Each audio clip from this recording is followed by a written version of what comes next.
It's the dawn of a new era in Edmonton, the Chris Knoblauch era, the Knob era, because of course, yes, we are doing this dance once again as Edmonton Oilers fans. Hello and welcome to Oilers Nation's Pregaming with BORDZY, presented by Sherwood Ford, live from my home sports closet studio.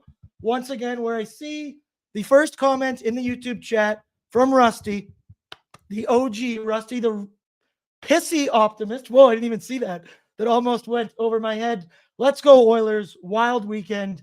Time to turn it up and go on a massive win streak. The Knoblauch era starts now. That's right, ladies and gentlemen. There was tons of news this weekend. There was a Seattle Nation vacation. There was a firing. It was a storm on Twitter yesterday. We were going to go live, but you know the boys. They were in Seattle. We went live just a couple moments ago. If you were watching ONE and hopped in this stream, hey, I appreciate you. Get in the chat. We do this always an hour before every game. But I think I speak for most of Oilers Nation, or 86% of it, according to our Twitter poll, when I say Ken Holland. What the hell? I didn't see this one coming, especially after the victory. I thought this would have happened earlier. I mean, maybe it was predictable. There was lots of speculation about it, but I really didn't think it was going to happen after we got the game we as Oiler fans were looking for. I said earlier to my buddy, this feels like it's like one of the sloppier, weirder handlings of a coach firing. Not only did it happen after the performance we've wanted, the type of performance we wanted all year long, but you've got Ken Holland literally sitting next to Jeff Jackson saying he did consult with veterans about the move. Then the camera pans to Jeff Jackson where he says he didn't consult with veterans. I know they touched on it on ONE. I was very confused by that. That did not give me much confidence. Now, I know this is just my opinion. Let me preface with this. I tend to believe Jeff Jackson and not Ken, because Connor's reaction today, that looked pretty genuine, that he didn't know this was coming, and he found out just like the rest of us and might have been a little shocked. Speaking of a man who was probably a little shocked when the news dropped, it's Tyler Yaremchuk. Tyler, I actually called you yesterday when the news dropped, and I called you and you were drinking a beer in the shower. Mm-hmm. So first question, what kind of beer? And two, what was your instant reaction? Well, we were in the Pacific Northwest, so when you're out there, you drink Rainier. That's what it was. Yeah, everyone's got one. And you also said, oh, could we go on FaceTime? And I had to be like, hey, BORDZY, calm down now. Easy. But I was surprised when I saw it, just because I thought the win got him. I thought the win gave him a bit of a grace period, right? Like, that's usually the way these things go. You fire your coach after a loss. And I totally understand the line of thinking of, like, if you are waiting for a loss to fire your coach, you've already fired him. But the issue for me here is that they already knew they fired their coach and gave him a game in Seattle, and they won. So for me, it's like the team showed on Saturday that they got it, that they can push a little bit here, and they played good against the Kraken. So I was surprised. I thought it was going to have to wait until their next set of back-to-back losses. And if those back-to-back losses never come, one, the pressure's off at that point, right? Like, if they would have not done it, no one was expecting it to come on Sunday morning. So that's surprising. If you wait till your next set of back-to-back losses and they don't come, guess what? You just saved yourself having to make a coaching change. I think this probably speaks to how bad Jeff Jackson wanted Chris Knoblauch. Yeah, you said it on ONE that you think this is a Jeff Jackson hire, and that Ken Holland really can't do anything these days without Jeff Jackson's stamp of approval. I think this was pretty evidence of that. The Knob era. I love calling him the Knob already. I did say today that I saw the photos of him skating on the ice with the boys, and the first comparison that came to my mind was Dallas Aikens, only because he had a perfect haircut today. He looked very good on the ice, and I was like, a little bit of flashbacks coming back. But no, they are different people. But Tyler, we haven't seen you since Seattle. Tell me about your Saturday nights at the Climate Pledge Arena. I know you pledged to help the climate if they won. And how was it? Did you get in one? Yeah, first off, shout out to our friends at Alberta Blue Cross. Their travel insurance and their fantastic support is a big reason why we can do Nation Vacations. And if you missed this one, you missed a hell of a time, but we're going to Arizona in February. And I think you're coming on that one, right, AB? You're damn right I am. I wouldn't miss it. That one's the warm one. Yeah, so nationgear.ca. Climate Pledge Arena is really cool. I've been to 11 NHL arenas now, and Climate Pledge is right up there, like top 3 probably, like just off the top of my head.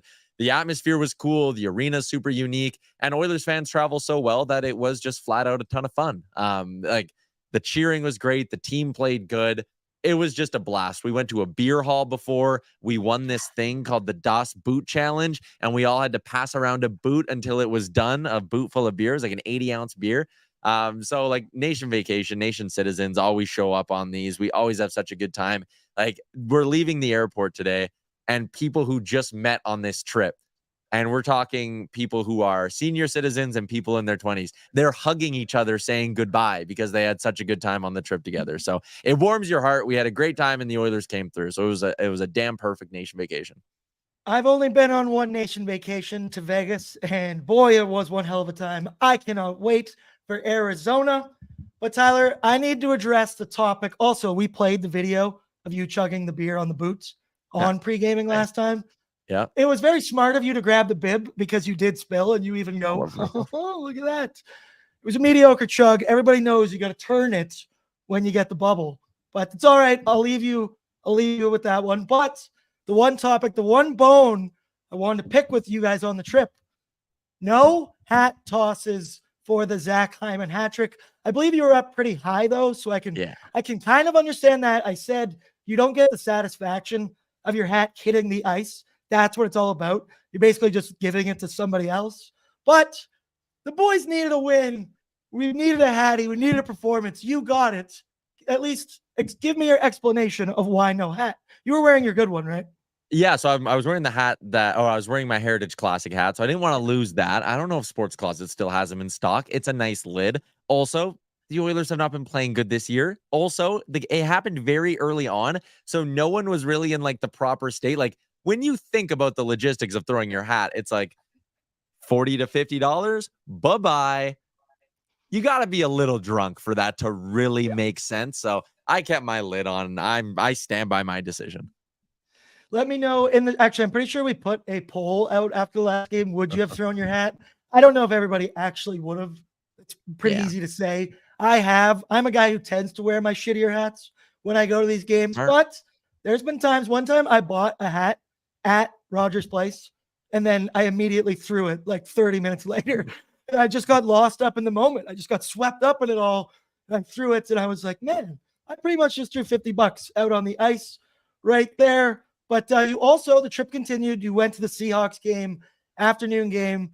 Looked pretty awesome, 12th man. You had a good tailgate. Your seat looked great view from up top. And walk-off field goal. Don't get better than that, Tyler. Yeah, we went on a nation vacation and we got the 2 wins we wanted. Like, I'm not a Seahawks fan. I'm a Bills fan. Go Bills. But when you're in a home stadium, you want to see the home side win. So seeing them win on a walk-off field goal was cool. Seeing the Oilers win was absolutely electric. And then going out with a bunch of Oilers fans after, absolutely perfect. So, yeah, just no complaints, man. The Seahawks game was really cool. And again, bunch of people there like wearing Oilers hats and stuff. It was awesome. Yeah, and then it looked like you boys went and hit up Aqua, because that's what you do, of course, when you're in Seattle. Yep. I didn't know much about Aqua, but it did look like a pretty good time. You told me off screen. But speaking of your hat and the Bills, they play tonight, right? They play in 30 minutes, I do believe, right? Yeah, I'll have the 2-screen setup up in my living room watching Oilers hockey and Bills football. So let's hope my Betway account is nice and flush at the end of the night. Bills -7 parlayed with Oilers -1.5. Let's go. Well, the Bills haven't been playing great, but they can turn it around. And speaking of not great, Mac Jones. I think I can officially say Mac Jones is not the guy. It's I'm not a jersey burning guy. I've never done it. I've never thrown one. And yesterday I was like, should I burn my jersey in my backyard? It's starting to get to that point. I am so done with the Patriots. I'm still a fan. I will be all year. But please, God, give me Caleb Williams. Other sports news, just one for the hockey world. Nikita Zadorov, or Zadorov, however you want to say it, requested a trade again, but that's not really the story. Do you see his agent is going on Twitter and he's tweeting weird, ridiculous shit? He put like hashtag Leafs forever. Tickets are going to sell. That's really weird to me, Tyler. Zadorov's defending his guy because he's like, it's my agent. That's what I'm going to do. That's weird, right? What's your thought on that situation? I would not be thrilled if my agent was doing that. Oh, yeah. Like the other side of this too is like, Nikita Zadorov, and I'm pulling up the agent right now because I want to see the tweets, but Nikita Zadorov is a pending UFA and the Flames aren't good. He probably would get traded eventually. I find it a little odd that the agent wants it to happen this fast, but I think it maybe speaks to just how bad things might be in that Flames locker room with Zadorov and some other people. Yeah, I just see he tweeted 2 days ago when a Flames fan asked if they could keep him. And he said, I don't think so. Not when the best D barely gets the ice. Yeah, that's not the way I think it should be played, but I think Zadorov should be out of there in the next week or so. But if I'm Calgary, I'm almost so pissed off that I hold on to him because you're not going to get the value that you probably would have if you would have just kept his mouth shut. Spite is a hell of a thing, and I always wonder how much that could like enter those negotiations. Just being like, "Nah, dude." Like sometimes in the NFL, they just Jonathan Taylor, no, go sit down, or they throw him on the LTIR or something like that. You never know with sports, but okay, that's enough other talk. Let's get into the Oilers with my Sherwood Ford Giants storyline of the night. Obviously, it's the new coach, of course. I'm interested to see how the Knob, God, I love saying it already, is going to handle this Stanley Cup contending squad, or at least we thought at the beginning of the year. He must have only met the team last night or today. I'm curious what it was like in his interview. He said he got very emotional today, talking about who helped him get here. He said his wife. He was talking about how hard it was to leave them. Must be pretty easy to leave when you think you're going to coach Connor McDavid, and you might have a 2.5-year deal in front of you. But he's already switched up some line combos in the top 6. So I say, and I see it in the chat here, let's give him a grace period. Let's not hop on him. We all loved Woody. I know that. It's not the Knob's fault. Clearly, we are going to be stuck with him for the remainder of the year, possibly longer than that. So let's ride together.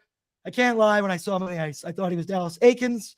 Tyler, you have a giant question for me, I do believe, right?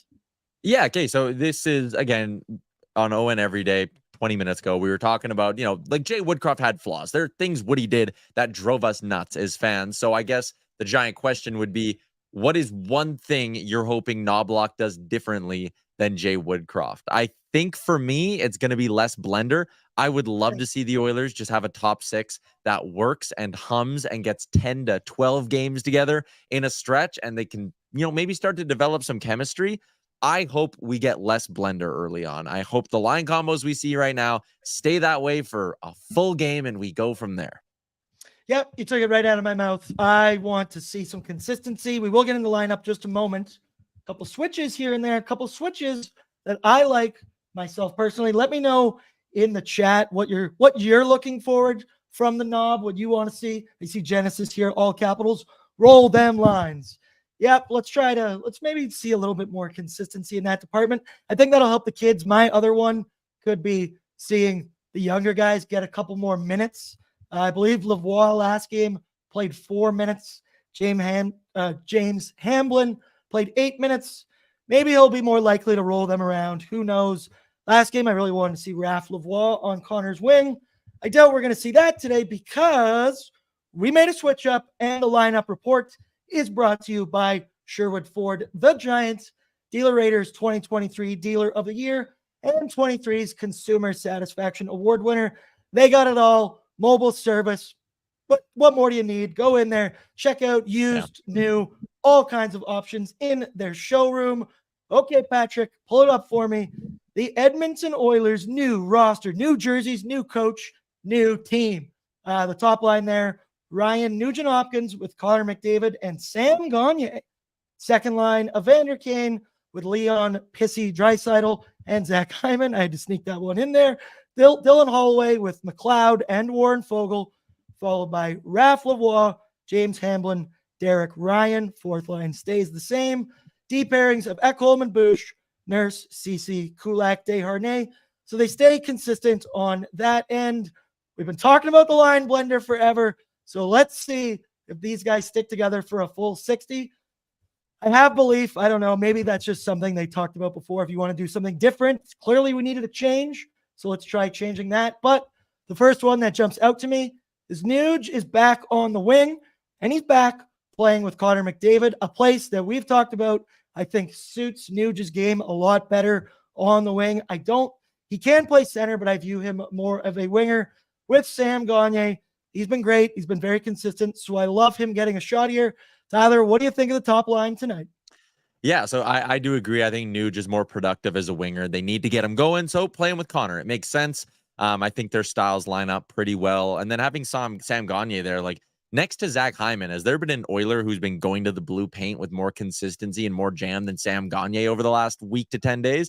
Like, I don't even think it's close. I think it's him, Hyman, and a big gap to everyone else. So get a guy who's been playing physical. He's been disruptive on the forecheck, even if he doesn't skate all that well. And he's been going hard to the net. He's got decent hands, right? We all know that from watching Sam Gagner throughout his career. So he's got good hands. He's going hard to the net. Why not? Why not run those two together? I really like the look of that line, and I really like the look of the second line as well. I think if Connor McDavid can snap out of this very weird funk that he's in, and the Oilers can turn on the Jets with that second line, again, this team will start getting back to what they usually look like. Speaking of funk for Connor McDavid, I'd say Leon Draisaitl is in a very similar funk on that second line with Kane, Dry, and Hyman. That to me is a first line on like 30 NHL teams out there. That is absolutely loaded. I love being able to roll the big boys on separate lines, but that is a stack group. Hopefully Kane and Hyman, they've been on their games. Hyman just buried a Hattie. Kane's been arguably one of our more consistent players. I really hope that they can drag Draisaitl along. We saw Dylan Holloway and Warren Foegele dragging Dry along. What's your confidence level that Dry's getting out of this funk tonight? Maybe he pots one. God, I need to see him hit the back of the net to smile again, Leon. Smile. Yeah, show some emotion too, like all of that stuff. I think it's one of those stretches. Like we know how dangerous Leon Draisaitl is when he's feeling himself. He needs to see one go through the hoop here. He's got to get one that goes off his skate or that he fires off someone's ass in front. Like he needs a break, man. I mean, maybe he just needs to hit one from his zone because he's been ice cold from his office there at the bottom of the circle. He just needs something to get his confidence going. And I'm hoping that if he gets his confidence going and he scores one, then his legs start moving a little bit more and he just looks a little bit more engaged. Because again, getting Connor going would be awesome, but really they probably just need one of 97 or 29 to really pick up their game, and the other one will follow suit. They always seem to have their hot streaks together. Yep, that's true. And just if we could get those big boys rolling, and then you have the depth in your lineup, as we saw Dylan Holloway, McLeod, Foegele once again, a pretty consistent group. Finally, Dylan Holloway gets on the score sheet last game. So let's keep it going for him. I had this thought. So with Dylan Holloway, right? Like he's a physical player. He's always laying the body. He's fast as absolute hell. He hit his breaking point last game and got into a little bit of a tilly over there. Perfect amount of tilly, in my opinion, because he didn't do too much and then went to the ground. Hey, that's all I need from you. And I wonder, like, we talked about this before with like Kane's physical presence. Is that something that can carry from game to game? Because like, let's say you lay a big hit in the first period, you feel good. That's human emotion. Me and Connor Halley, we're talking about this. You get going, you apply that to the rest of the game. Do you think there's a way to tap into that from the game previous to bring it to the next one, or is it game to game basis? It's how you feel that day. No, I think for Holloway, maybe even more importantly, Aaron, is just the goal too. Like goals have been few and far between for this dude in the NHL, and he's a talented offensive player. Like that is in him. He's a first round pick. So I think the fight obviously gets your adrenaline going, but I think more importantly for Holloway, scoring a goal might just give him a bit of a sense of like, oh yeah, I can do this. And if I go to the net and if I'm playing physical, breaks will start coming. So I think the goal is more important than the fight. But I love seeing him have that side of his game, man, because they need more of that. They need more guys in the bottom six with jam. I need more jam. Genesis says Tilly, question mark. Bordsy, what are Tilly? you doing? Stay out of the crown. Have you never heard the term Tilly before? Come on. Yeah, that's a tilt. I don't know what you're talking about. And Genesis, my bottle of Crown Royal is not here because I finished it off on Saturday. Got to the bottom of that one. Celebrated a little bit. Hey, see, there's my guy right there, Tyler. I knew I liked you. But Lavoie, Hamblin, Derek Ryan on the fourth line. How many minutes do you expect to see them? Like, I have no idea what to go into this Knoblauch era with. I'd hope that maybe they get each 8-9 minutes. We'll see what it gets. Not another 4-minute game for Raph Lavoie, the giraffe. What do you think we're going to see from them tonight? Yeah, I hope we see a bit more responsibility there. Again, I brought up this point with Lavoie before. His call up would be going better, I think, if the Oilers were back to consistently running 11-7, just because then you could give him shifts with skill, and that's probably where he belongs, is with guys who can make plays with him. Not that he's, playing with scrubs or anything, but like, yeah, James Hamblin 728 last game. When he was on the ice, the Oilers didn't get a shot on net. Like, I don't know. He's not exactly playing with offensive drivers, is my point. So I'm not expecting them to play 12 minutes tonight. I think if they do, it's because the game is going very, very well. But I'd certainly love an uptick from 4. Like, I think you can run Lavoie, Hamblin, and Ryan as part of a regular rotation and give them 8 to 10 minutes in this hockey game. Yeah, looking in the comments here. Sorry, excuse me. Everybody loved Dylan Holloway last game. I can see, I love pre-gaming. The optimism is so in the chat again. Everybody here, love Gagne in the top line. Let's go. Lance Kane, you've got to have jam with the knob. Yep, that is true. Thank you very much, Lance. Keep bringing up garlic talk for our Knoblauch. But okay, Tyler, I don't know much about Chris Knoblauch. I don't know if you do. I'm sure we know him as the Erie coach. We know he was in the AHL. Last year, I think he made it to the 3rd round of the AHL playoffs. Tyler, 60 seconds or less. Fire me up on this, coach, and tell me, convince me why this is going to be a success and get me going tonight. I think there's going to be more of an element of accountability here. And at least maybe that's just hope speak kind of heading into this, but there should be. And I think this is an Oilers team that we have seen at times respond well to these things. When Jay Woodcroft took over, this Oilers team snapped out of that funk they were in, turned on the Jets, and had a great finish to the season. So with Knoblauch, I think a fresh voice should probably wake them up. And I think a little bit of accountability should wake them up. If Evan Bouchard is struggling, Knoblauch might be the kind of guy who goes, yeah, you know what? You're not playing. I have no emotional connection to you. I will sit you on the bench. I'm here to win hockey games. If Leon Draisaitl's not going to put in effort, I will sit you on the bench. I am here to win hockey games. And if that's the attitude, I think Oilers fans should be very, very excited about this new head coach. The personal relationship with Connor is good, because the last thing you'd want is a coach like a John Tortorella who's going to come in and butt heads with your star. We're not going to get that, but hopefully we still get some accountability. I'm seeing Nobby in the chat now, and I just imagine that like Dobby from Harry Potter. I'm not going to try and do the voice, but we'll leave it at that right there. It's the new coach bump tonight, Ty. Like I really do want to throw down. We'll get into Betway in just a bit, but you always have that confidence. It's like a player having a kid. They usually play better right after you get the new coach bump. You're motivated. You want to show off for your guy. Another thing too. I read Bruce Kurlock's piece up at Oilers Nation, and he's going to join ON every day tomorrow to give us like a breakdown of what we see differently tonight from the Oilers. But apparently he is a bit more, in terms of what he likes from his structure in the D zone, a bit more like what Woodcroft and Manson were last year. So maybe we see a return to that as well. Yep. I see from Kyle Buxton here, fresh voices after a coaching change in the season, has worked in the past with other teams. I think it's also, I've seen it absolutely fall to pieces before, but hey, this is optimism with BORDZY tonight. That's what we do here. But I got to ask you, right? So the pandering to McDavid subject has been out there quite a bit. I saw our pal Ryan Pinder compared him to LeBron James. That pissed me off so much reading that tweet. I couldn't stand that. He is not le GM. Doesn't work like that. We saw Holland say things. We saw Jeff Jackson say things. Ryan Rishaug today kind of clarified with Jeff Jackson. But if I'm the Oilers, I'm absolutely going to consult the face of my franchise, the best player in the league, about a coaching change. If you didn't, I think that would be nuts. So I don't know what to feel about this. I don't know who to believe. What's your take on this pandering situation? That's the word I've been hearing all over the place. Yeah, so like if you have a Connor McDavid level star player, one of the best players the sports seen in a long, long time, you give them some input into the way you're going to do things. Like that's not insane. That's kind of how the league should work in 2023. And again, it's not like this was Connor McDavid storming into Ken Holland's office and going, fire Jay Woodcroft, because that didn't happen. Connor McDavid, I think, was legitimately surprised by the news, but going out and hiring a Chris Knoblauch, who Connor McDavid got along with, who he knows from junior, I think that's a better move than going out there and running a risk that a Bruce Boudreau or a Gerard Gallant is going to come in and not gel with him. I don't think it's a problem. And people want to be like, oh, and they let him sign Connor Brown.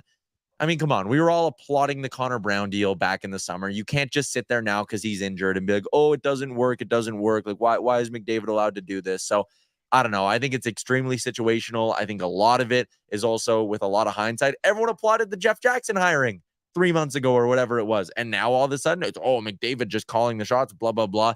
If you don't like something, you can show me the receipts of when you complained about it at the moment it happened, and maybe we can go from there. But this just feels like hindsight and kind of talking out of two sides of your mouth when it comes to it. Like, yeah, Connor McDavid will have some say in how things work. That's kind of how the league goes. Saying two different things on Twitter. Oh my God. What? Oh my God. I'll never see those receipts. Tyler, I know you are going to bounce pretty soon. You got one or two more for you. Then I see our boy, Zach Laing, CBC News guest this morning, or CBC Radio News guest, Zach Laing. That's right. That's right. We went national today, but we've been talking about the positive regression to the mean, right, for the Edmonton Oilers. We have so many shots on goal per game. You kept saying it was going to turn around. Last game, we got puck luck. We got bounces. We were able to finally see it. Is this going to be a trend? Are we going to start to see this more? Sell me on that. What'd you call it? Positive regression to the mean? Yeah. Positive regression. Like eventually pucks are going to start going in for these guys. And I think the Oilers are way too talented. We've seen them score goals in bunches over the last couple of years. When they're hot, they're very, very hard to stop. And I think guys look at the numbers being that low in the league in shooting percentage and in save percentage. Things will turn around here. You don't know when a heater is going to start. You don't know when the pucks are going to go in. One thing I think the Oilers need to do better is working hard when the bounces aren't going their way. There's been too many games where they go in the first period, they shoot the lights out, they get stopped a bunch of times, and then in the second period, they coast, and the other team catches up, and then they lose the hockey game. They need to keep working hard because at the end of the day, there is always an element of you make your own bounces. But if the effort's there for the Oilers, at some point, the bounces will be there too. Maybe we saw the start of it against Seattle. Maybe it's going to be 10 straight games where they get those bounces and things finally start to break their way. And if they do, then we're going to be having a really different conversation by the end of November here. But again, I just think the biggest thing, you can say that they're not getting the bounces, and it is a fact that they're not getting the bounces, and they're not scoring at a very high percentage, and that will change. But what you can't deny is that they need to work hard too. Yep, that's right. It's all about effort. I love that it was Zach Hyman, the king of effort and consistency, who gets to pot three naturally in one period. I hope players saw that and went, oh yeah, you do score goals in the front of the net, putting your stick on the ice. Tyler, thank you very much for joining us. I know you've had a long day, a very long weekend. I think my boy went on a little bit of a bender weekend this weekend. You go rest up. You go hit the couch. I've got another man who I want to bring in. So Tyler, peace out. We'll see you at noon tomorrow. I see him on my screen. Let's bring him in. Mr. Zach Laing, Mr. CBC National Zach Laing. How are we doing today, buddy? Oh, are you muted? Oh, I can't hear a word you're saying. Keep playing around. Nice. This didn't happen on CBC.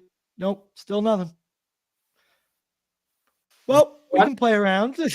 Oh, is this one? There it is. There it is, baby. National. See, we do all of our audio problems live, folks. Nonetheless, I am a very sleepy boy today, Bordsy. I'm not a morning person whatsoever. And I was asked to be on CBC Radio Edmonton, not national, unfortunately. But I was on the airwaves early this morning. So, yeah, it's been a long day, a long couple of days, to say the least. National will come next. I don't really know the starting goaltender for the Edmonton Oilers yet. I'm not seeing confirmations yet. Should be happening right away, right? Shouldn't it, Zach? Any news? Yeah, Daily Faceoff Fantasy tweeted that it is Skinner. And lovely. Okay, well, we'll get into our starting goaltenders report, and it's brought to you by Sherwood Power Sports and Marine. They used to be known as Free Spirit Marine and Power Sports since 1985. I was not alive back then, let's just say. They're teaming up with the good people of Sherwood Ford to relocate to Sherwood Park and rename Sherwood Power Sports and Marine. Brand new state-of-the-art facility next to Millennium Place. It'll be open in February 24. They've got everything fishing boats, pontoon boats, ATVs, side-by-sides, motorcycles. You dream it, they got it. They'll make it happen for you. Sherwood, Power Sports, and Marine. Okay, Pat, can you throw up the starting goaltender comparison tonight? I love seeing, at least if I'm not getting 9 save percentage, above 850 for Stu. He had a great game last game. So we're moving on up, Zach. But as you see, we are slowly but surely, I hope. I mean, it was a good sign what we saw Saturday, as you guys were kind of talking about there. I thought that was a great game in Seattle. And it'll be an interesting match because Sorokin's a guy who has struggled this year, much like this Islanders team has as a whole. So, it's going to be interesting to see what shakes out here. 2-5-1 record for Stu with a 3.53 goals against and an 8.61 save percentage. No shutouts. I doubt we'll ever get one. I'm never confident about that in Oilers land. Then it is Ilya Sorokin with a 3-2-3 record, 3.24 goals against, and a 9.07 with 1 shutout. The Islanders are 30th in the league, allowing 34.6 shots per game on net against. So I think it's fair to assume Sorokin is going to see a lot of rubber tonight. I don't know if he's one of those goalies that they're more in the zone when they get more pucks. I feel like that's kind of goalie I would be. It'd be hard to play on just 18. Sorokin was 1-1 against the Oilers last season with a 2.04 goals against and a 9.54 save percentage, one of which was a shutout. Let me ask you about Sorokin right now. Where's your confidence? It's not a backup goalie, so we got that going for us, Zach. Thoughts on our likelihood of lighting this man up tonight? Yeah, it's definitely possible. I mean, this is an Islanders team that has long been sort of coveted, I suppose, as a team that's excellent at playing defensive hockey. And I think when you really dig into the numbers over the last couple of years, I think a lot of their success has been overblown and largely overshadowed by the good goaltending that they've had. I mean, even if you look at what Semyon Varlamov's done this year, like he's been having a good year. They've really gone back and forth with their goaltenders all season long here. So any given Sunday, I can't say that I've watched any Islanders games this year, but I think the struggles they're feeling are apparent. Yep, I like you said, Varlamov there. They've been getting consistency from both guys. Must be nice. But he has a 940 and a 205 goals against as well. Pretty jealous about that one. But Stuart Skinner tonight, it's still not Pickard. It's not Rodrigue. We're still rolling the Stu. I don't know why people continue to get upset about this. He's our guy. He was a Calder finalist last year. He was an all-star. Stu's the man. Stu's the guy I'm rolling with for every game until there's a back-to-back. I don't care what Pickard's AHL numbers are. I feel like that. If you didn't play him against San Jose, I don't think you're gonna at this point. Where's your confidence level with Stuart Skinner? As we said, he had a great game last game, made the saves we needed to make, made early saves, as I said on post-game last time. It's so nice not be getting the first goal and not being down 1-0, because this season, down 1-0 feels like I'm down 5-0, Zach. Yeah, absolutely. I mean, I think in terms of wake-up calls that are needed among all of the players on this Oilers roster, maybe there's few who need it more than Stuart Skinner right now. I mean, he has looked like a shell of himself from last year. We saw times last year where Skinner had some struggles and he had some stretches where he wasn't great. But the nice thing was that Campbell was at least able to come in and give you adequate backupping. I mean, if you look at Campbell's record, at the very least, the Oilers won games with him in the crease last year. If you want to take a grain of salt out of all those numbers, that's probably the one that you try and do. This year, it's not so much the case. I mean, it's pretty much ride or die with Stuart Skinner the rest of the way here. We could be looking at a situation where Skinner is playing 60 to 65 games this year because the Oilers just don't have a damn choice to do anything else. I mean, they're going to call Jack Campbell back up after he lets in 8 goals on 80 shots in the American League. Whether or not those are all his problem or not, I mean, he's still got to make a big save at some point, and we're just not seeing that at either level from the Oilers' $25 million man. So, I hope here that Skinner's able to get some rebound in his game and kind of start to show what we saw from him last year. Poor Jackie boy, man. He got lit up yet again. That poor guy. I got to stop checking on Bakersfield Condor games because it's just getting sad at this point. Like, I want to see good numbers. I don't expect to. Then I open it up, and it's worse than I imagined. We talked before. That third goal in the first game he played, delete that from the internet. That one was so bad, bouncing over his glove. You got to feel for Jack. I see some people in the YouTube chat. Christopher Palmer, Ilya Sorokin ain't lighting the world on fire compared to what was expected. Careful what you wish for right there. I could see him absolutely turning it on, but right, that is pretty fair. Number one fan, not a backup goalie. We have a chance. Hey, it's crazy that I genuinely feel that way right now. Occidental, does Pickard start against Seattle then? Zach, let me ask you, when do you think, like you just said, if Skinner plays 60 to 65 games, we saw him fall apart last year in the playoffs. I don't know if that was mentally, it became too much. I don't know if that was because he played so many games. I know he's young. I don't want to overwork him.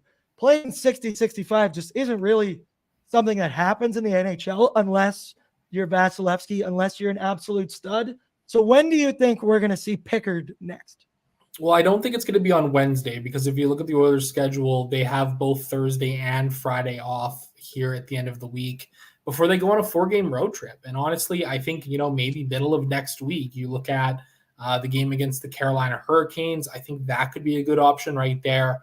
Sort of break up the week for Skinner a little bit and give him an extra day's worth of rest. I think that would probably be where I would peg him in for his first start of the season.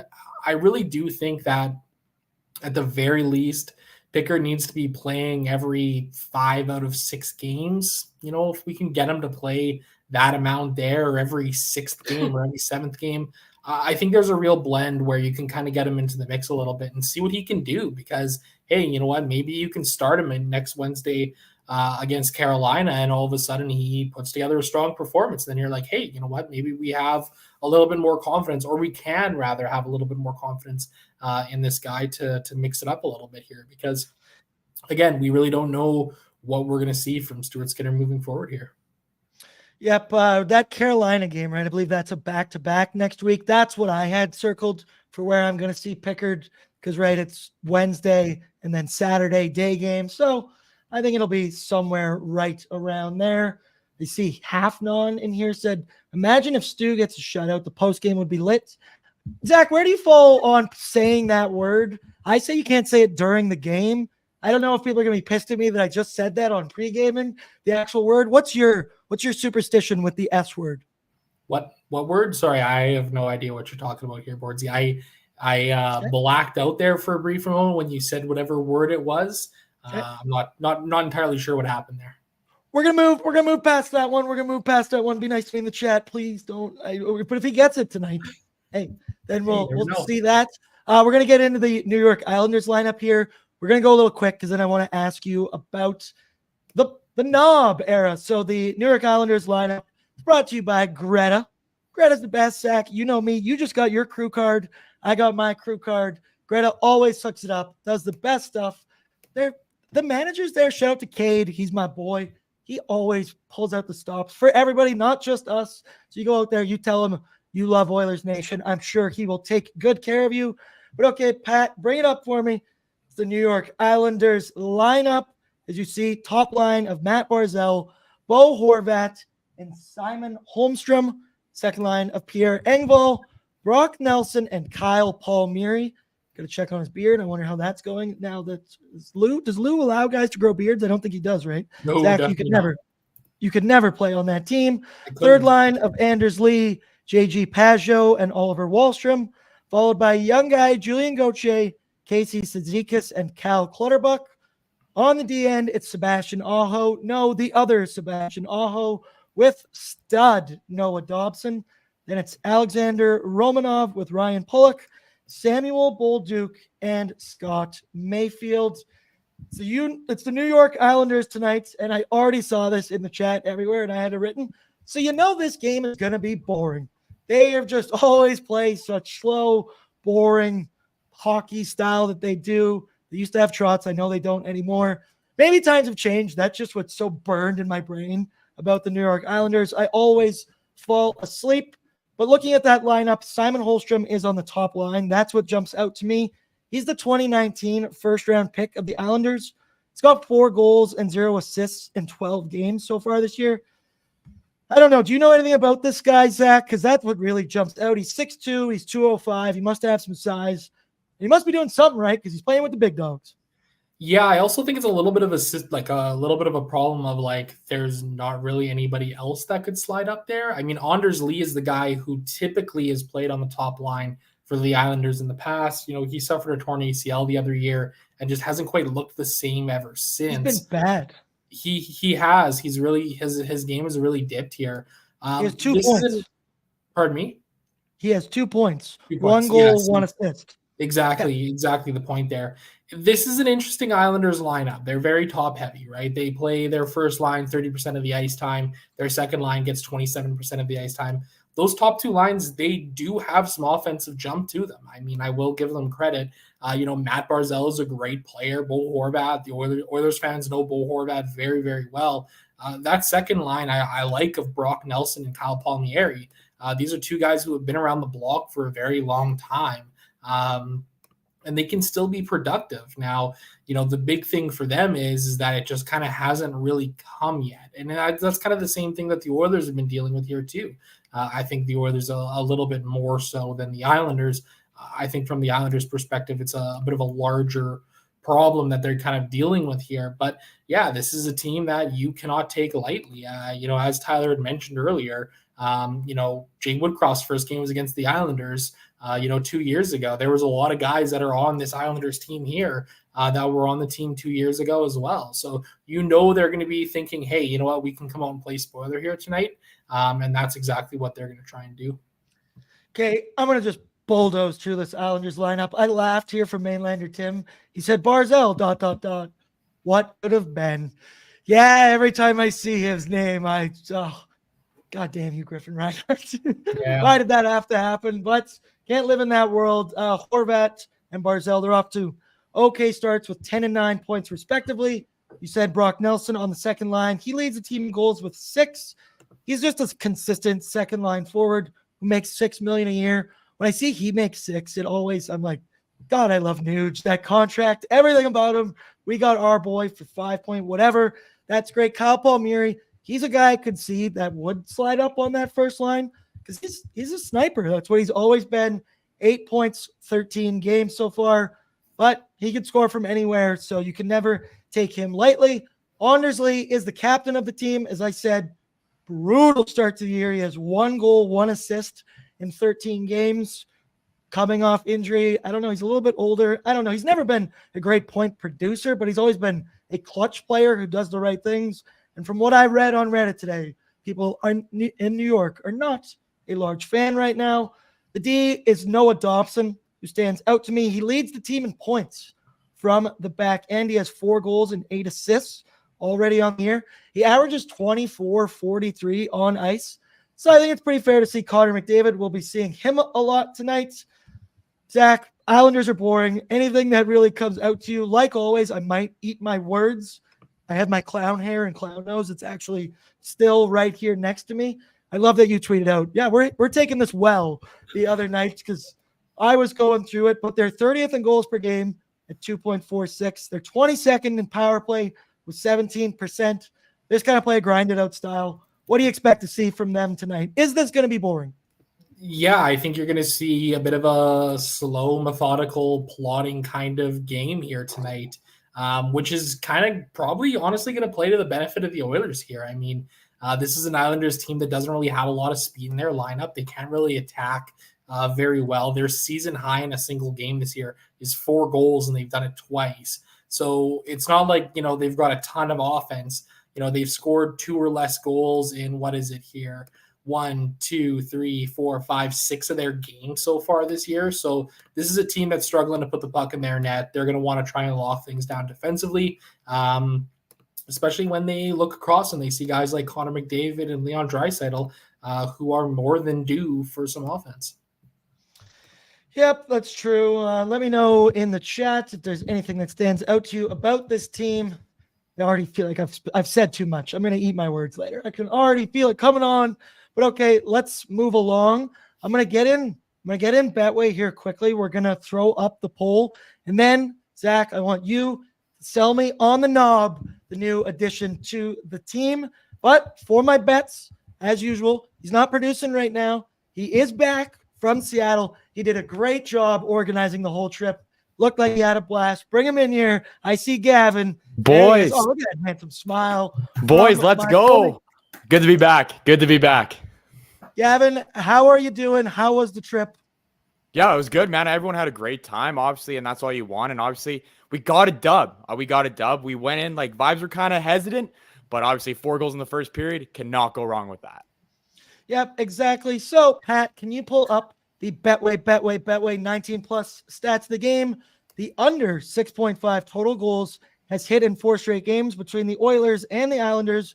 Boring game. Stuart Skinner is coming off his best game of the season with a .944 save percentage and a 1 goals against. Draisaitl has hit over 3.5 shots in 3 straight games. We've been living with this Draisaitl shot prop all year. During that 3-game span, Dry is averaging 4.7 shots on goal per 60. The Islanders are allowing an average of 34.6 shots per game against, as I said, 30th in the NHL. With the knob taking over behind the Oilers bench, expect a lot of juice out of the gates. It's the new coach bump. We've seen it in every sport. The Las Vegas Raiders are living off that new coach bump right now. The Oilers are coming off a strong first period last game, outscoring Seattle 4-0. They got all the damage done there. So, Pat, you've got the bets for me for Bordzy's bankroll tonight, which we'll throw it in the poll. You guys are going to help me vote. Squad ride with me if you want. Man, Pat is on that thing so fast. My boy's dialed in behind the scenes. First choice, the under of 6.5 goals. It's at currently -115. Then it's Leon over 3.5 shots on goal +120. And then it's the Oilers to win the first period for that quick start at +135. Look at the knob right there. Let me ask you, Gavin, which one jumps out to you right now? It's the one right dab, smack dab in the middle. It's Leon over his shot prop. It's plus money. You can't go wrong. And like we just seen in the stats, are 3 straight games. He's averaging over 4.5 shots on goal per 60. I like to draw a shot prop here, especially at the plus money payout. Zach, what do you like?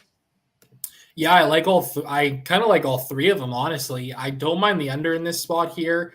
As a whole, it's kind of funny. You know, they always say life's too short to bet the under. The older I get, the more unders I find that I'm taking. I don't know what's going on with me lately. But that Draisaitl shot prop, to have that juiced at +120, I absolutely love that spot here tonight. One more that I'll just throw in that I kind of has caught my eye. The fast markets, the Oilers to score the first goal -150. Got a little bit of juice on that, but I don't mind that one right there as well. I'm expecting the Oilers to come out much like they did against Seattle, playing with a lot of pace early on. Yep, I hope so, Zach. I sure hope so. Betway bets we're looking at right now in the YouTube poll. Leon is leading with 45%. Then it's the under in Edmonton Edmonton to win the first, tied at 27%. So we'll let that marinate. We'll let that cook for a couple minutes. I still got a couple minutes to get my bets in, which I have more money to bet because I had a good Sunday football yesterday. There you go. I bet against the New England Patriots. So that it felt dirty to do it, but hey, it's what you got to do. Zach, I saw you were tweeting out Bruce Kurlock's article today that came out. I still have yet to read it because I was a little busy today. So I want you right now, give me the cliff notes, sell me on this coach, tell me why we're going to win the Stanley Cup. Go. Well, first and foremost, it's a lot to take in. I mean, I think off the top, we have to talk about Jay Woodcroft and his tenure in Edmonton and Dave Manson's as well. I mean, this is 2 guys that have had a lot of success here in Edmonton. It's a tough pill to swallow, I think, not only for the fan base, but for the team as well. Listen to Connor McDavid speak today. Listen to Leon Draisaitl. Draisaitl was there looking like this. Yeah, so there you go. Look at that. Right? And on a mission right there. Yeah, exactly. Wow, that was quick. Very impressive stuff. Patrick. Yep, well done. As a whole, I don't inherently hate the move. It feels to me at best a lateral move that probably has more risk involved in it than just sticking with Woodcroft. You look at the numbers, you look at the analytics, the Oilers are due to rebound. They are going to rebound this season. They are going to start scoring goals at some point. It's not going to be like this forever. I think the part above all that might be a little bit concerning or a little bit weird is Paul Coffey getting parachuted down onto the bench. I think a lot of people are kind of scratching their heads about this one and trying to kind of understand what's going on. I myself am most definitely one of them. However, after listening to the press conference yesterday, listening to what Knoblauch was talking about, and listening to Paul Coffey talk, I actually think this is going to be a good thing for this team for the time being, okay? Look at Chris Knoblauch. This is his first time as an NHL head coach and his first time around an organization he has never been around. Everybody talks about, oh, well, when the Oilers promoted Jay Woodcroft, he was able to bring up Dave Manson with him. But Jay Woodcroft had familiarity with the entire organization. He knew all of the players on the NHL roster. He knew everybody that had graduated up from the American League. Chris Knoblauch doesn't quite have that to his benefit here. So I think, and I hope what the kind of idea is here with Paul Coffey is, okay, Chris, we're going to bring you on. We're going to give you Paul to work with for a little while. You start making some phone calls, see who's around, see who's available, who you would want as an assistant. If you find somebody, let us know. We'll kick Paul Coffey back upstairs for another red wine summit, and then we'll continue on with our life from there. You listen to Paul Coffey talk. He said things like, I like the Oilers defense. Like, there was people and members of the media who were asking Paul directly, like, how do you fix the defense? And Paul's like, well, I actually like our defense. I like what we're doing. So I think Knoblauch and Coffey here are going to be coming into this team and really reinforcing what they've already been doing. Chris Knoblauch's coaching style is very similar to Jay Woodcroft's from a tactical perspective. If you haven't, go to Oilersnation.com, read Bruce Kurlock's piece. He explains it a million times better than I ever could. Bruce is so smart. But this defensive zone play, we're going to see the same, the box plus one sort of a thing. And what Bruce is actually thinking is that we're actually going to see the Oilers centers being more aggressive deep down into the Oilers zone. Guys like McDavid, Draisaitl, and McLeod are going to be looked at to help kind of battle for those pucks and strip puck carriers of the puck. We've seen all three of these guys be incredibly successful at doing this over time. Connor McDavid does it with his speed. Leon Draisaitl is so shifty for such a big guy. He's able to battle and steal pucks this way. And Ryan McLeod, I think, has an incredibly high hockey IQ. He always seems to know where to be at the right time. So I think this is all going to work out in the end. I think everything's going to be okay. Does it suck losing Woodcroft? Yes. But I also think Tyler Yaremchuk was onto something when he was talking about Jeff Jackson bringing in his own guy here. This may have been, a scenario where Woodcroft was just a dead man walking all season here. It, maybe didn't matter. Maybe if they went all the way and won the Stanley Cup, Woodcroft would have stuck around because you have that, serious success. But otherwise, I think if they fell short of a cup championship this year, I don't think that he was going to be around much longer. Yep, the bets right now, Leon's running away with it. Gavin, where's your confidence level with the Knoblauch era right now? I was kind of hesitant, but Zach made me feel a lot better. I'm sure he made all Oilers Nation feel a lot better too. So credit to Mr. Zach Laing himself. I'm feeling a little bit more confident. Like I just said, I think all Oilers Nation is now as well. Yep, good point. Thank you, Zach. We all needed that. We needed that going into tonight. Comes from Bruce, goes to Zach, comes here, spread it out. That's what the family does. That's what we do. I keep seeing this in here. I saw the report earlier today. Chris Palmer is saying Patrick Kane to Buffalo on a 2-year deal. I saw that earlier today that it was speculated. Sure. Let me know if that's actually reality or if we're just I haven't seen anything like official yet. I saw that news right before I hopped on here as well. So I know they were saying expect some news earlier this week, but Christopher Palmer says DFO is reporting. That is us. That's us. You do produce daily face-off, so I guess we're going to go with it. I guess we're going to stick with that. But, Pat, let's close the poll here now. Leon, over 3.5. I got to get my bet in. God, what did you guys bet in Seattle? What did you guys decide on? Was it Nuge power play point? I'm hoping. It didn't hit. Oh, McDavid and Leon to score. Fair. They didn't get a point each. No, not even a point. Yeah, like when Nuge got his power play point, I was hoping that you guys did Nuge power play point, but we'll bounce back tonight. Yep, exactly. So that's the one we're rolling with. Yeah, if you got a Betway account, throw down, get in there responsibly. 18 plus or 19 plus, please play responsibly. That I think will do it for us. I'm struggling to get my bet in here last minute. I love you, Zach. Thank you for joining us. You made me feel way better about Definitely. this. And hey, let's go out there with a good mindset, an open mindset. Let's believe in our guy.